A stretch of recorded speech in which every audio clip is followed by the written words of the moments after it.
અદ્યતન આધાર સેવા કેન્દ્ર ASK ખેડાનું ઉદ્ઘાટન.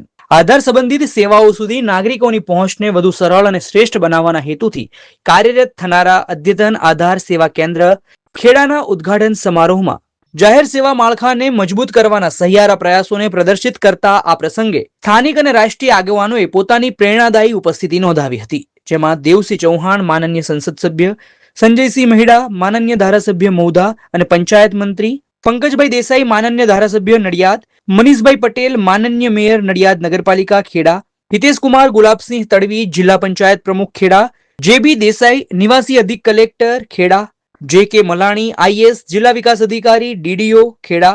આ કાર્યક્રમ તારીખ 29મી જૂન 2026 સવારે 10 વાગે યોજાયો હતો. દેશના યશસ્વી પ્રધાનમંત્રી આદરણીય નરેન્દ્રભાઈ મોદી સાહેબે જ્યારથી દેશમાં પ્રધાનમંત્રી તરીકેનું સુકાન સંભાળ્યું છે ત્યારથી સિટીઝન સેન્ટ્રિક સેવાઓનો પ્રારંભ કર્યો છે.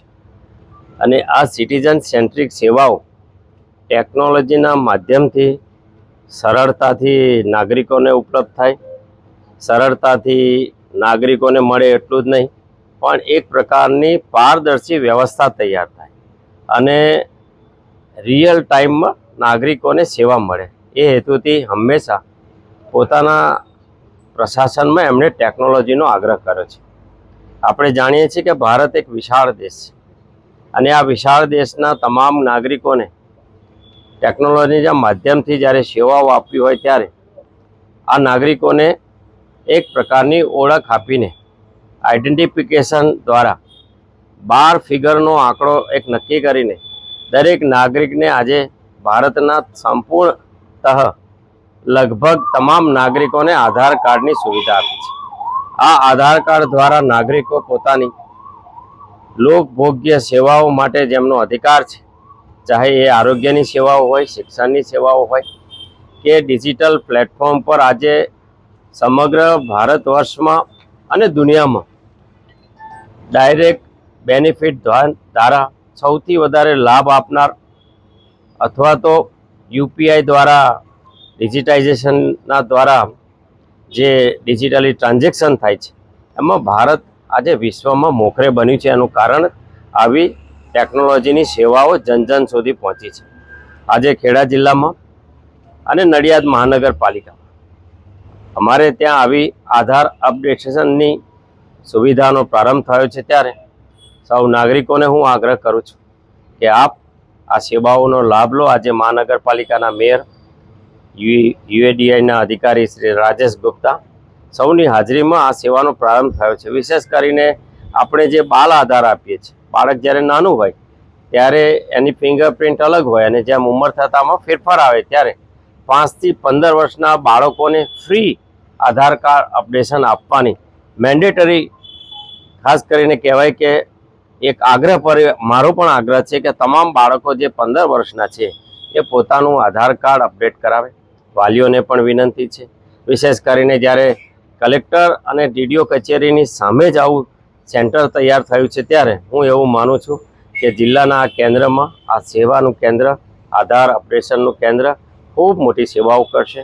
આપણે આશા કરીએ કે આપણા નાગરિકો આ ટેકનોલોજીથી જે આગ્રહ છે માન્ય પ્રધાનમંત્રી સાહેબનો અને આ ટેકનોલોજી દ્વારા, કારણ કે આપણે ત્યાં એ પણ શાસન જોયું છે કે જ્યાં વડાપ્રધાનો એવું કહેતા ₹1 મોકલીએ છીએ અને 15 પૈસા પહોંચે છે, એનો ઉકેલ આ ટેકનોલોજીમાં છે. અને આજે પણ આપણે ડાયરેક્ટ બેનિફિટ ટ્રાન્સફર દ્વારા 30 લાખ કરોડથી વધારે ટ્રાન્ઝેક્શન કરીએ છીએ. એનું મૂળ કારણ બાળકોને સ્કોલરશિપ મળતી હોય, ત્યાંથી લઈને ખેડૂતોને કિસાન સન્માન નિધિના પૈસા મળતા હોય, મહિલાઓને મળતા હોય, યુવાનોને પોતાના બેનિફિટ્સ મળતા હોય, ટ્રાન્સપરન્ટલી પારદર્શીલી જો કોઈ સેવા આપતું હોય તો આ ટેકનોલોજીનું માધ્યમ અને એના પાયામાં આધાર કાર્ડની એની ઓળખ રહેલી છે. ત્યારે આજના પ્રસંગે સૌને શુભકામનાઓ આપું છું. આપ સૌનો ખૂબ આભાર. My school is one such future-ready school where I understand each and every concept taught in the class and don't rote learn, where teachers don't just use books and blackboard to teach but use new ways of teaching and learning like audiovisual learning, activity-based learning and group activities, which enhances my conceptual understanding. My school also teaches coding, which is an important 21st century skill. Not just that, I get an opportunity to showcase my skill on a national platform. And with all this, I acquire important skills that make me future ready and confident. Would you also like to know where is my future ready school? Visit now and see for yourself.